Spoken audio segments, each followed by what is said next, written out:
नमस्कार, मेरा नाम है आकाश शुक्ला और आप मेरे साथ देख रहे हैं न्यूज़ टुडे भारत का खास शो मुद्दा है गर्म। तो क्या तेजस्वी यादव, क्या लालू प्रसाद यादव, क्या अरविंद केजरीवाल और क्या हेमंत सोरेन, क्या इन सबको बीजेपी सरकार, एनडीए सरकार जेल भेजकर इंडिया गठबंधन को कमजोर कर कर दो 2024 का लोकसभा चुनाव लड़ेगी? आज का सबसे प्रमुख सवाल यही है, क्योंकि जिस हिसाब से स्थिति लगातार बदल रही है, देखा जाए तो तेजस्वी यादव जी को ईडी लगातार समन पे समन भेज रही थी। अब सवाल चल रहे हैं, 60 सवालों की सूची तैयार की गई है, आधे पूछे जा चुके हैं, आधे और बाकी हैं। लालू जी की स्थिति, तबीयत काफ़ी ज़्यादा खराब है, उसके बावजूद उनसे काफ़ी कड़े सवाल पूछे जा रहे हैं और साफ तौर पे कड़ा रवैया भी ईडी अपना रही है। उसके अलावा देखा जाए हेमंत सोरेन जी जो कि झारखंड के मुख्यमंत्री हैं, उनकी स्थिति ऐसी हो गई जो अपने ही राज्य में वो नहीं रह पा रहे हैं। उन्हें अपना राज्य छोड़ के जाना पड़ा, अज्ञात होना पड़ा और फिर वो अचानक से अभी सामने आए हैं और अब वो ईडी के सामने अपनी बातों को रखेंगे। आज इस चर्चा के लिए हमारे साथ मौजूद हैं वरिष्ठ राजनीतिक विश्लेषक नीलम चौधरी जी। नीलम जी, आपका न्यूज़ टुडे भारत में बहुत-बहुत स्वागत है मैम। हमारे साथ समाजवादी पार्टी से रवींद्र प्रताप जी हैं और बीजेपी से अनिल गोयल जी हैं। आप सभी का न्यूज़ टुडे भारत में बहुत-बहुत स्वागत है। मैं सीधे अनिल गोयल जी के पास चलूँगा और उनका जवाब लेना चाहूँगा।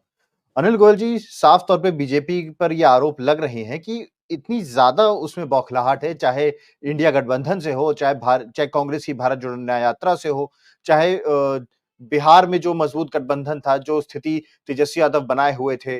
तो बीजेपी में ऐसी बौखलाहट है कि वो हड़बड़ी में सारे काम कर रही है, सारे सिनेरियोज़ को नहीं देख रही, कोशिश करी कि जल्द से जल्द विपक्ष के दिग्गजों को जेल में डाल दिया जाए ताकि चुनावों के लिए उनका रास्ता आसान हो जाए। इस पर आप क्या जवाब देना चाहेंगे? अनिल गोयल जी। आकाश जी, पहली बात तो बीजेपी बिल्कुल हड़बड़ी में नहीं है। दूसरी बात, जांच एजेंसियां अपनी जांच का काम कर रही हैं, भ्रष्टाचारी को जेल में डाल रही हैं। आपका इनके पास किसी के पास में जांच एजेंसी के पास जाने का समय नहीं है, उसके खिलाफ कोई शिकायत करने का समय नहीं है, कोर्ट में जाने का समय नहीं है, सिर्फ बीजेपी को कोसने का समय है। ये बीजेपी को कोसते रहेंगे, बीजेपी देश हित में आगे काम करती रहेगी। इसके अलावा मुझको मैं एक बात और कहना चाहता हूँ कि जो भ्रष्टाचारी वो जेल में जाएंगे, कोई भी हो कैसे भी हो। अभी इन्होंने कहा 5206 ईडी ने केस बनाए।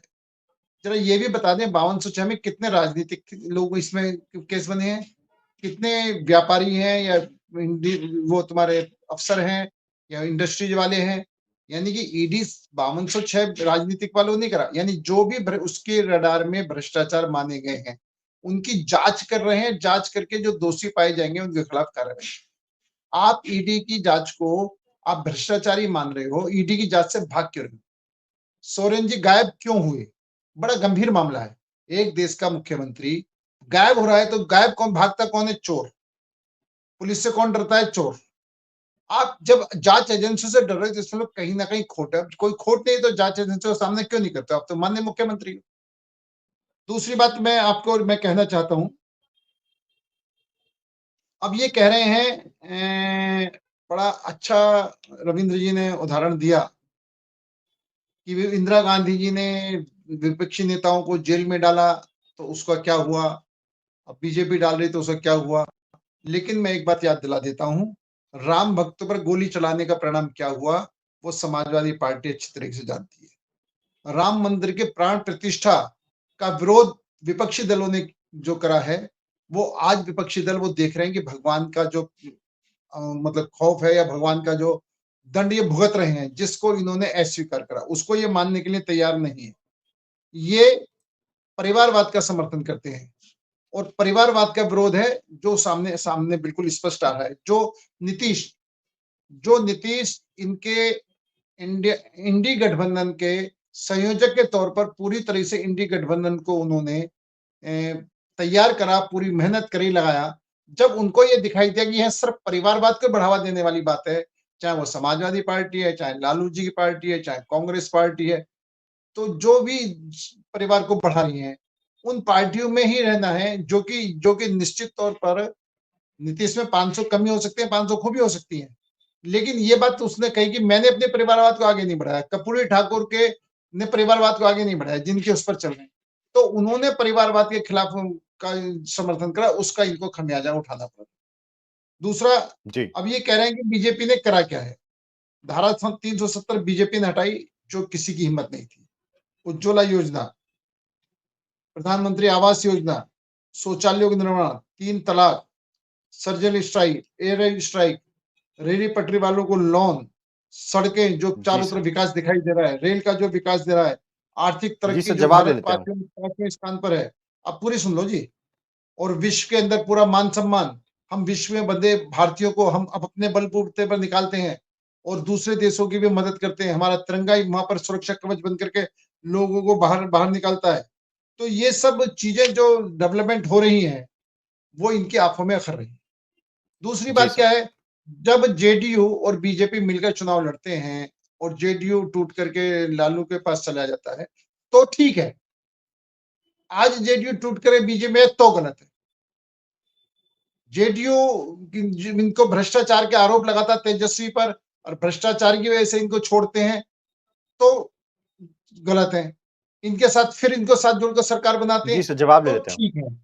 नहीं, जवाब पूरी बात सुन लो जी। तो मेरा कहने का तात्पर्य ये है कि गलत को, या तो नीतीश को गलत है तो गलत कहें, ठीक है तो ठीक है।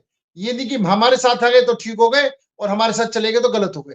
ये इनकी इस तरह की जो पूरी तरीके से परंपरा चल रही है, वो ये ही इसका जवाब दे सकते हैं। और दूसरी बात, जी सर। जो इनकी इनकी अन्याय यात्रा चल रही है, पहले भारत तोड़ो यात्रा थी, अब अन्याय यात्रा है। आप इनकी ये अपने गठबंधन को संभाल कर रख नहीं पा रहे हैं, अपने साथियों को संभाल कर रख नहीं पा रहे हैं, अपने साथियों के साथ ठीक तरीके से व्यवहार कर नहीं पा रहे हैं और दोष बीजेपी पे दे रहे हैं। अरे भाई, तुम्हारे इंडिया गठबंधन के लोग हैं। ममता बनर्जी ने आपसे साफ कह दिया कि हम आपको एक सीट भी नहीं देंगे। इसमें बीजेपी का क्या दोष है? नीतीश को तुम संभाल कर नहीं रख पाए, नीतीश बाहर हो रहा है, तो इसमें बीजेपी का क्या दोष है? आप अपने कार्यकर्ता को नहीं संभाल पा रहे, आप अपने गठबंधन को नहीं संभाल रहे, आप अपने, अब मानो समाजवादी पार्टी ने 11 सीट दी है। मैं दावे के साथ कहता हूँ 11 सीट समाजवादी पार्टी दे रही है, लेकिन कांग्रेस 11 सीट को मानने के लिए तैयार नहीं है। अगर कांग्रेस जी सर, 20-25 सीट बढ़ आज के गई, मुद्दे पे चलिए अगर मैं जवाब ले कांग्रेस, लेता हूँ। आकाश जी एक सेकंड, अगर कांग्रेस 20-25 सीटों बढ़ गई, 30 सीटों बढ़ गई, तो क्या समाजवादी पार्टी देगी? नहीं देगी। फिर इनके आपस में होगा। यानी अपने अस्तित्व को स्वीकार करने के बाद में आगे बढ़ना पड़ेगा, अपनी ताकत को स्वीकार करने के लिए बाद में आगे बढ़ेगा। आज निश्चित तौर पर उत्तर प्रदेश के अंदर अगर विपक्षी दलों में देखा जाए, तो एसपी समाजवादी पार्टी मजबूत पार्टी है, लेकिन आप उसको भी कहो कि तुझे 20 सीट पर चुनाव लड़ना, 15 सीट पर चुनाव लड़ना है, बीएसपी के साथ लड़ना है, तो अभी यूपी में फैसले नहीं हुए। अब जिस तरीके से पंजाब में अरविंद केजरीवाल ने कह दी सारी सीटों पर हम लड़ेंगे। दिल्ली में आप समझौता कर लो, आप उस गठबंधन के साथ लग रहे हो। सनातन धर्म को गाली देने वालों को तुम अपने साथ रख रहे हो, उसका परिणाम भुगत रहे हो। सही मायनों में कांग्रेस का अपना स्पष्ट कोई नीति नहीं है।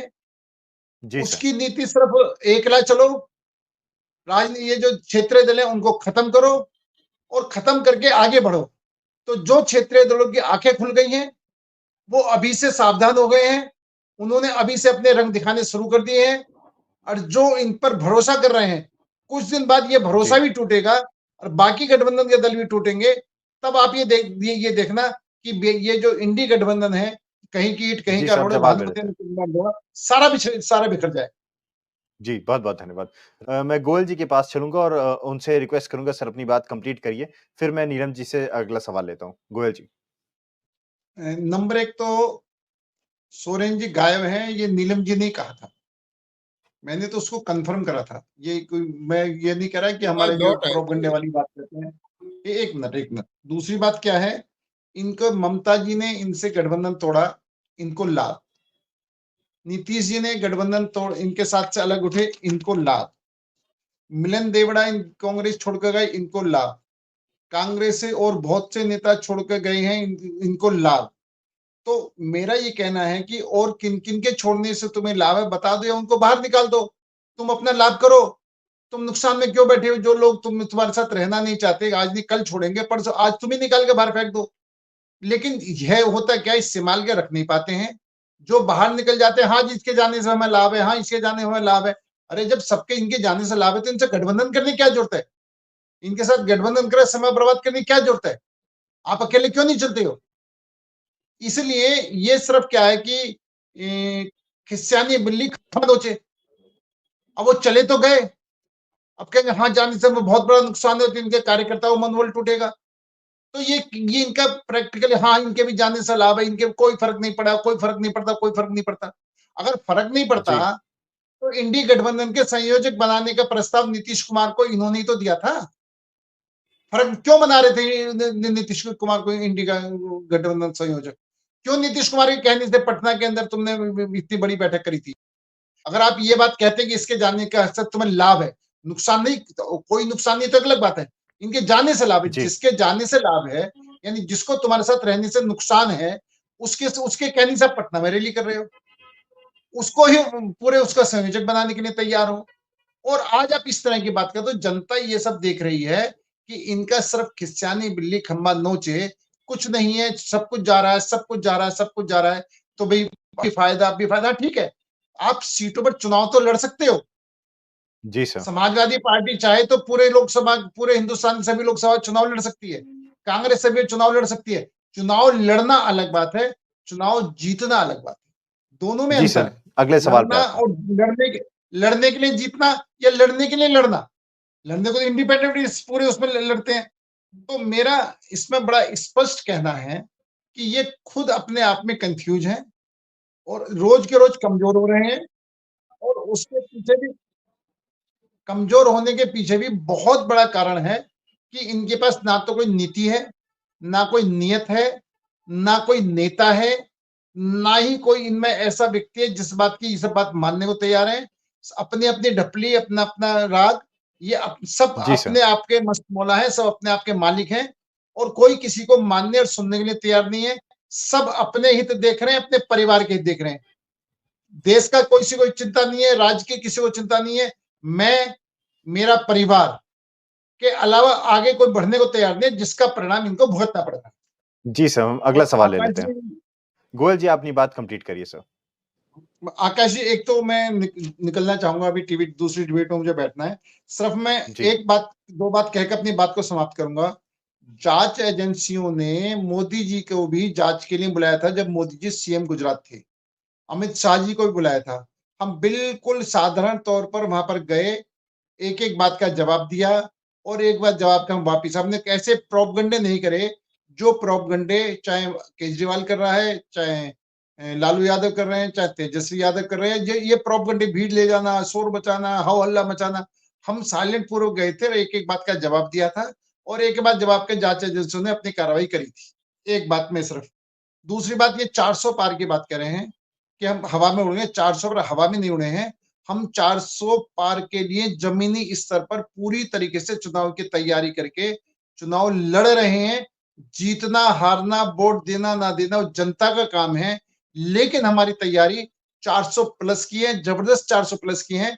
और जनता के सहयोग से आप सबके सामने हम चुनाव के बाद अगर बैठेंगे तो आपको ये बताए, आपसे पूछेंगे भारतीय जनता पार्टी या एनडीए गठबंधन के 400 से ज्यादा लोग हैं या नहीं है, ये आपको हम दिखाएंगे। जी सर। मुझे दूसरी डिबेट में जाना है, इसलिए मैं आपसे माफी चाहकर इजाजत मांगता हूं। जी, गोयल जी, आपने अपना कीमती समय दिया। आपका हमारे साथ जुड़ने के लिए धन्यवाद सर।